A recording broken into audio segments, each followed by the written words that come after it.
سائنسدانوں کی ایک ٹیم کولمبیا کے علاقے سے ریہون میں کوئلے کی کان میں گہری کھدائی کر رہی تھی۔ یہ کوئلہ 6 کروڑ سال پرانے رین فارسٹ سے بنا تھا، اس لیے وہ پرانے زمانے کے پودوں اور جانوروں کی باقیات تلاش کر رہے تھے۔ یہ جگہ دنیا سے پوشیدہ زمین کی تہوں کے نیچے چھپی ہوئی ایک پراسرار ماضی کا حصہ تھی۔ کھدائی کے دوران ماہرین کو چٹانوں کے اندر ایک عجیب و غریب چیز دریافت ہوئی۔ مٹی ہٹائی گئی تو ہڈی ہونے کا انکشاف ہوا۔ کچھ لوگوں نے کہا کہ یہ مگرمچھ کی ہڈی ہے، تو کچھ نے اسے کچھوے کی ہڈی کہا، اور کچھ لوگوں کا خیال تھا کہ یہ ایک قدیم درخت کا تنا ہے۔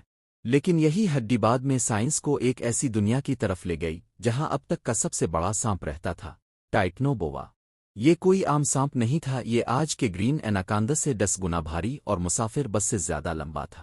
یہ اتنا وزنی سانپ تھا کہ اگر یہ زمین پر رینگنا شروع کرے تو اپنے ہی وزن سے مر جائے۔ ایک سادہ سی ہڈی نے ماہرین کو ایمیزون کی تاریخ کے اس حصے میں پہنچا دیا جہاں کا نقشہ ہی بالکل مختلف تھا۔ ٹائٹنو بووا کی جسامت کے پیچھے اصل وجہ کیا تھی؟ یہ شکار کیسے کرتا تھا اور آخر ایسا کیا ہوا جس سے ایمیزون کے جنگلات میں اس کی بادشاہت کا خاتمہ ہو گیا؟ ایسے نان سٹاپ نالج کی ویڈیوز میں ایک بار پھر سے خوش آمدید۔ ناظرین، ٹائٹنو بووا کی دریافت کوئی اچانک واقعہ نہیں تھا، بلکہ یہ سلسلہ 1994 میں شروع ہوا تھا۔ ایک مقامی ماہر ارضیات ہنری گارسیا نے ریہون کی کان میں ایک عجیب چیز دیکھی جو کسی درخت کی شاخ کا حصہ معلوم ہوتی تھی۔ اس وقت کسی نے اس پر زیادہ توجہ نہیں دی اور اسے ایک خاص باکس میں ڈال کر رکھ دیا گیا۔ تقریباً ایک دہائی بعد 2002 میں ایک اور ماہر ارضیات فابیانی ہریرا کو بھی یہاں سے ایک ایسا ہی فاصل ملا۔ ماہرین ارضیات کا اصل مقصد پیلیسین فلورا پر تحقیق کرنا تھا تاکہ یہ دریافت کیا جا سکے کہ دنیا کے پہلے ٹراپیکل رین فارسٹ کیسے نظر آتے تھے۔ اس کہانی میں اصل موڑ 2007 میں آیا جب ان فاسلز کو Florida museum of natural history میں لے جایا گیا۔ انہوں نے دریافت کیا کہ یہ نہ تو درخت کی شاخ ہے اور نہ ہی اس کی ساخت مگرمچھ کی ریڑھ کی ہڈی کی ساخت جیسی ہے۔ تاہم جب انہوں نے اس کی ساخت کا موازنہ جدید دور کے ایناکاندا اور پائتھان کی ہڈیوں سے کیا تو ان کی حیرت کی انتہا نہ تھی۔ یہ ہڈی ایناکاندا سے 3 گنا بڑی اور موٹی تھی۔ ماہرین نے فوراً اسے سانپ کی ہڈی تسلیم کر لیا۔ آپ خود اندازہ لگا لیں، دائیں طرف وہ ہڈی ہے جو کوئلے کی کان میں پائی گئی تھی اور بائیں جانب ایناکاندا کی ریڑھ کی ہڈی ہے۔ سائنس کی دنیا میں سائز کی امپورٹنس بہت زیادہ ہوتی ہے اور ٹائٹنو بووا نے پچھلے تمام ریکارڈ توڑ ڈالے۔ ماہرین نے اس ریڑھ کی ہڈی کا استعمال کرتے ہوئے سانپ کی لمبائی کا اندازہ لگانے کے لیے ریاضی کے ماڈلز کا استعمال کیا۔ انہوں نے دیکھا کہ سانپ کی ریڑھ کی ہڈی کا سائز براہ راست اس کی کل لمبائی سے متعلق ہے۔ اس کا مطلب ہے کہ سانپ کی ریڑھ کی ہڈی کا سائز اس کی کل لمبائی بتا سکتا ہے۔ ان حسابات کی بنیاد پر سانپ کی جسامت کا تخمینہ 42 سے 50 فیٹ لگایا گیا، جو کہ جدید دور کے ایناکاندا سے تقریباً 2 گنا زیادہ ہے۔ ٹائٹنو بووا نہ صرف لمبا تھا بلکہ ایک موٹے آدمی کی کمر کی طرح موٹا اور اتنا وزنی تھا کہ اس کا وزن ایک گاڑی جتنا تھا، تقریباً 1200 کلوگرام۔ ایناکاندا سے 10 گنا زیادہ بھاری۔ 1.2 ٹن کا وزن آج کسی بھی زمینی سانپ کے لیے ناقابل تصور وزن ہے۔ اس دریافت نے دنیا بھر میں سنسنی پھیلا دی۔ یہ در حقیقت سانپوں کا بادشاہ تھا جسے بعد میں ٹائٹنو بووا کا نام دیا گیا۔ اصل سوال یہ نہیں تھا کہ یہ کتنا بڑا تھا، بلکہ حیرانی کی بات یہ ہے کہ وہ اتنا بڑا کیوں تھا اور آج کے سانپ اتنے بڑے کیوں نہیں ہیں۔ اس کا جواب موسم میں چھپا ہے۔ جی ہاں، سانپ سرد خون والے جانور ہیں۔ انسان اپنے جسم کو گرم رکھنے کے لیے اندرونی طور پر حرارت پیدا کر سکتا ہے۔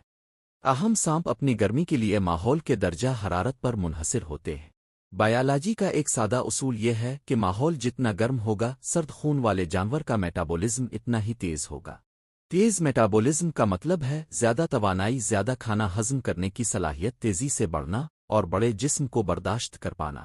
ٹائٹنو بووا کی دریافت نے ماہرین کو نہ صرف ایک نیا سانپ بلکہ اس وقت کی آب و ہوا کا تھرمامیٹر بھی پیش کیا۔ ٹائٹنو بووا کا یہ بڑا جسم اس بات کا زندہ ثبوت تھا کہ 6 کروڑ سال پہلے کولمبیا کے اس ماحول کا درجہ حرارت آج سے کہیں زیادہ تھا۔ اس وقت زمین کی آب و ہوا اس قدر گرم تھی کہ سال بھر درجہ حرارت 32 ڈگری سینٹی گریڈ سے اوپر ہی رہتا تھا۔ اگر اوسط درجہ حرارت اتنا زیادہ تھا تو نمی بھی بہت زیادہ تھی، اتنی کہ سانس لینے میں بھی دشواری محسوس ہوتی تھی۔ یہ ایک گھنا جنگل تھا جو کبھی ٹھنڈا نہیں ہوتا تھا۔ اس مسلسل گرمی کی وجہ سے ہی ٹائٹنو بووا اتنا بڑا ہو سکا تھا۔ آج کا ایمیزون رین فارسٹ، جسے ہم مرطوب اور گرم سمجھتے ہیں، ٹائٹنو بووا کے لیے بہت ٹھنڈا ہے۔ اگر یہ آج زندہ ہوتا تو شاید اس رین فارسٹ میں زندہ نہ رہتا، کیونکہ اس کے بڑے جسم کو زندہ رکھنے کے لیے جو توانائی درکار ہوتی ہے وہ اسی شدید گرمی میں حاصل کی جا سکتی تھی۔ اب یہاں یہ سوال پیدا ہوتا ہے کہ ٹائٹنو بووا شکار کیسے کرتا تھا؟ کیا یہ ہالی ووڈ کی فلموں کے سانپوں کی طرح اپنے شکار کا پیچھا کرتے ہوئے تیزی سے زمین پر رینگتا تھا؟ بالکل نہیں۔ اتنے بڑے اور بھاری جسم کے ساتھ شکار کرنا تو دور کی بات، زمین پر رینگنا بھی مشکل تھا۔ گریوٹی اس کے وزن کے خلاف کام کرتی تھی۔ سانپ جتنا لمبا ہوگا وہ زمین سے چپک کر چلے گا، اس کا مطلب ہے اتنی ہی زیادہ فرکشن۔ تحقیق سے معلوم ہوا ہے کہ ٹائٹنو بووا بہت سست تھا، لہٰذا یہ ایک آبی شکاری تھا، زمینی شکاری نہیں۔ اس نے جدید مگرمچھوں کی طرح کام کیا۔ وہ اپنا زیادہ تر وقت گدلے پانیوں میں گزارتا تھا، کیونکہ پانی اس کے بھاری جسم کو سہارا دیتا تھا۔ تیرنے سے یہ ہلکا اور زیادہ چست محسوس کرتا تھا۔ گہرے دلدلی علاقوں میں یہ چھپ جاتا، صرف اس کی آنکھیں اور ناک پانی کے اوپر نظر آتی تھی۔ یہ ایک ایمبوش پریڈیٹر یعنی گھات لگانے والا شکاری تھا۔ وہ اپنے شکار کا پیچھا نہیں کرتا تھا، بلکہ طویل عرصے تک گھات لگا کر انتظار کرتا تھا۔ یہ گھنٹوں، یہاں تک کہ کبھی کبھی کئی دنوں تک پانی میں انتظار میں ساکن پڑا رہ سکتا تھا۔ جیسے ہی کوئی جانور پانی پینے کے لیے ساحل پر آتا، ٹائٹنو بووا بجلی کی رفتار سے حملہ کرتا۔ سائنسدانوں نے بائیو مکینیکل ماڈلز کے ذریعے اندازہ لگایا ہے کہ جب ٹائٹنو بووا اپنے شکار کو پکڑتا تھا تو وہ 400 PSI سے بھی زیادہ دباؤ ڈالتا تھا۔ یہ دباؤ اتنا شدید ہے کہ فرض کریں 2 افریقی ہاتھیوں کو اب کے سینے پر کھڑا کر دیا جائے۔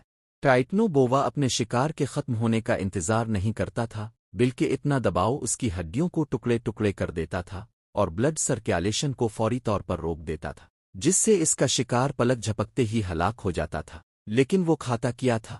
اتنے بڑے جسم کو زندہ رکھنے کے لیے اسے ایک بڑی خوراک کی ضرورت تھی۔ 6 کروڑ سال پہلے کے اس جنگل میں ٹائٹنو بووا کی پسندیدہ خوراک جائنٹ ٹرٹلز یعنی بڑے کچھوے اور جائنٹ کراکوڈائلز یعنی بڑے مگرمچھ تھے۔ اس وقت ایسے کچھوے بھی موجود تھے جن کی لمبائی 8 فٹ سے زیادہ تھی۔ ٹائٹنو بووا ایسے کچھووں کو اپنے جبڑوں میں پکڑ کر ان کے سخت خول کو چیر سکتا تھا۔ اس کے دانت مچھلیوں کو پکڑنے کے لیے نہیں بلکہ موٹی ہڈیوں کو کچلنے کے لیے بنائے گئے تھے۔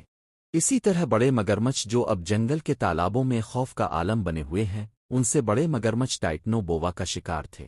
یہ تمام حقائق ظاہر کرتے ہیں کہ ٹائٹنو بووا اپنے زمانے میں شکاریوں کا شکاری اور ایمیزون کا بے مثال بادشاہ تھا۔ اب آپ سوچ رہے ہوں گے کہ یہ اتنے بڑے کچھوے کو کیسے کھا سکتا تھا، جبکہ یہ سائز میں ایک صحت مند انسان کی کمر جتنا بڑا تھا۔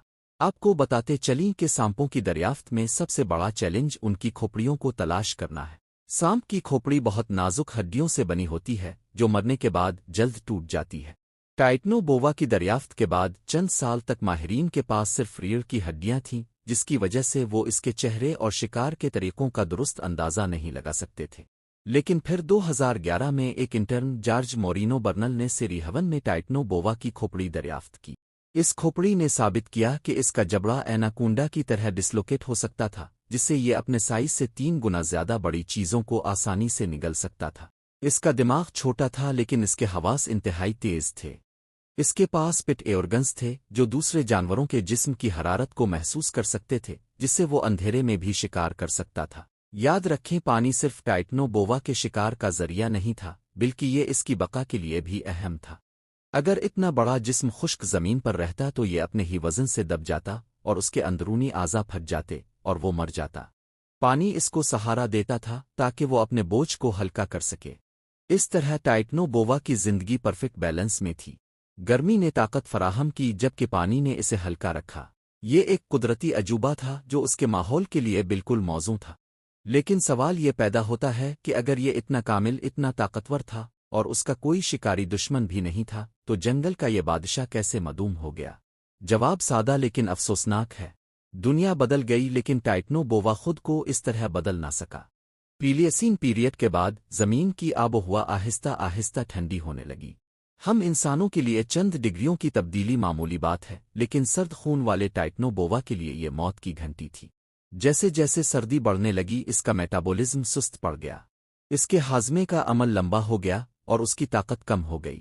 اب وہ پہلے جیسا پیوٹلا نہیں تھا اور نہ ہی آسانی سے شکار کو دبوچ سکتا تھا۔ نہ صرف درجہ حرارت گرا بلکہ پورا ایکوسسٹم ہی بدل گیا۔ رین فارسٹ میں دلدلی علاقے جو ٹائٹنو بووا کے لیے مثالی مسکن تھے، آہستہ آہستہ خشک ہونے لگے۔ ان سب کے ساتھ میملز نے تابوت میں آخری کیل ٹھونک دی۔ دنیا میں میملز کی تعداد بڑھنے لگی اور وہ شکار جو کبھی ٹائٹنو بووا کا تھا اب دوسرے جانوروں میں تقسیم ہو گیا۔ دیکھتے ہی دیکھتے دنیا کے سب سے بڑے سانپ کے لیے سب کچھ ناکافی ہو گیا۔ نہ دلدل تھا، نہ گرم موسم اور نہ شکار۔ چند درجہ سرد موسم نے دنیا کے سب سے بڑے سانپ کو تاریخ کا حصہ بنا دیا۔ ہمیں امید ہے آپ اس ویڈیو کو بھرپور لائک اور شیئر کریں گے۔ آپ کے پیار بھرے کمنٹس کا بے حد شکریہ۔ ملتے ہیں اگلی زبردست ویڈیو میں۔ اللہ حافظ۔